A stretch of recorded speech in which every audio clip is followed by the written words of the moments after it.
नमस्कार दोस्तों, हम फिर आ गए एक नए वीडियो के साथ। आप देख रहे हैं विचार अपना ऑनलाइन स्टडी। देखते रहिए, कुछ नया सीखते रहिए।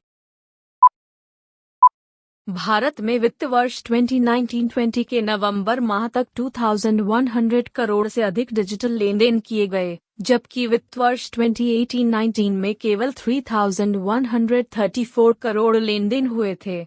इसके अलावा अगर यो अमाउंट के हिसाब से बात की जाए तो वर्ष 2020 में भारत में 81,197 मिलियन यूएस डॉलर्स का लेन देन डिजिटल माध्यम से हुआ था और इसके 2023 तक 1,34,588 मिलियन यूएस डॉलर्स पहुंचने की उम्मीद की जाती है। इस प्रकार स्पष्ट है कि भारत में डिजिटल लेन देनों की संख्या लगभग 18.3% सालाना की दर से बढ़ रही है। जब डिजिटल लेन देन की संख्या बढ़ रही है तो इस बात की संभावना भी अधिक है कि इन डिजिटल लेन देन से ऐसा भी हो सकता है कि आप गलत आदमी को रुपए भेज दें।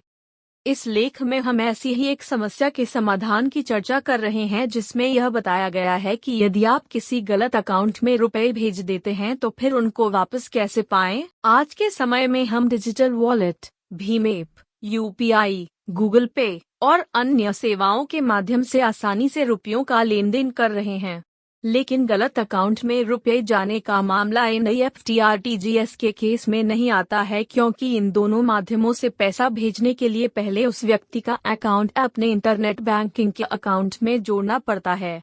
रुपए भेजते समय यदि आप गलत अकाउंट नंबर टाइप कर देते हैं और रुपए भेज देते हैं तो इस केस में दो परिस्थितियां हो सकती हैं। 1. हो सकता है कि वो अकाउंट किसी के भी नाम आवंटित ना हो। 2. वो अकाउंट किसी के नाम आवंटित हो।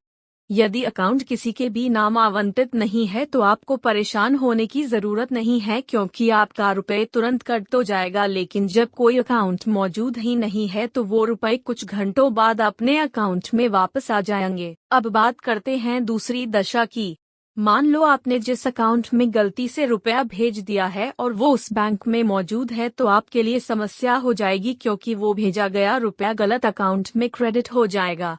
इसका उपाय इस प्रकार है। 1. बैंक के ब्रांच मैनेजर और कस्टमर केयर से संपर्क करें। जैसे ही आपको पता चला कि आपका भेजा गया रुपया ठीक अकाउंट में नहीं पहुंचा है, तुरंत ही अपने बैंक के कस्टमर केयर को ईमेल या फोन के माध्यम से सूचित करें और यह जानने का प्रयास करें कि आपने जिस व्यक्ति के खाते में पैसा भेज दिया है वो खाता किस ब्रांच में है। यदि आपने पैसा किसी और बैंक या शाखा में अनजान व्यक्ति के बैंक अकाउंट में भेज दिया है तो फिर सिर्फ वही बैंक इस समस्या को सुलझा सकता है। यदि संभव हो तो तुरंत ही अपनी बैंक के मैनेजर से व्यक्तिगत तौर पर मिलें, पूरी डिटेल उन्हें बताएं। फिर मैनेजर अपने स्तर से कार्रवाई करके आपका पैसा वापस मांगने के लिए उस बैंक से संपर्क करेंगे जिसमें आपने पैसा गलती से भेज दिया है। आपको अपने बैंक को रुपया भेजने का समय, दिन, तारीख, अपना अकाउंट नंबर और रुपये पाने वाले का अकाउंट नंबर बताना चाहिए। यदि रुपये सफलतापूर्वक बेनिफिशियरी के अकाउंट में चले गए हो तो उसका स्क्रीनशॉट और लेन देन रेफरेंस नंबर भी साथ ले जाएं। 2. रुपये पाने वाले व्यक्ति की बैंक में शिकायत। आप तुरंत उस ब्रांच में शिकायत करें जहां अनजाने में रुपये प्राप्त करने वाले व्यक्ति का अकाउंट है। संबंधित बैंक का मैनेजर उस व्यक्ति को इस बात की जानकारी देगा और तभी रुपये निकाले जा सकते हैं जब खाता धारक इसकी अनुमति देगा। 3. कानूनी कार्रवाई। यदि गलती से रुपये प्राप्त करने वाला व्यक्ति आपकी शिकायत के बावजूद रुपये देने के तैयार नहीं होता है तो आपके पास उसके खिलाफ कानूनी कार्रवाई करने का भी अधिकार है। इस प्रकार वीडियो देखने के बाद यह बात स्पष्ट है कि किसी के अकाउंट में गलती से रुपये भेजने के बाद उससे रुपये वापस लेना एक लंबी प्रक्रिया का हिस्सा है।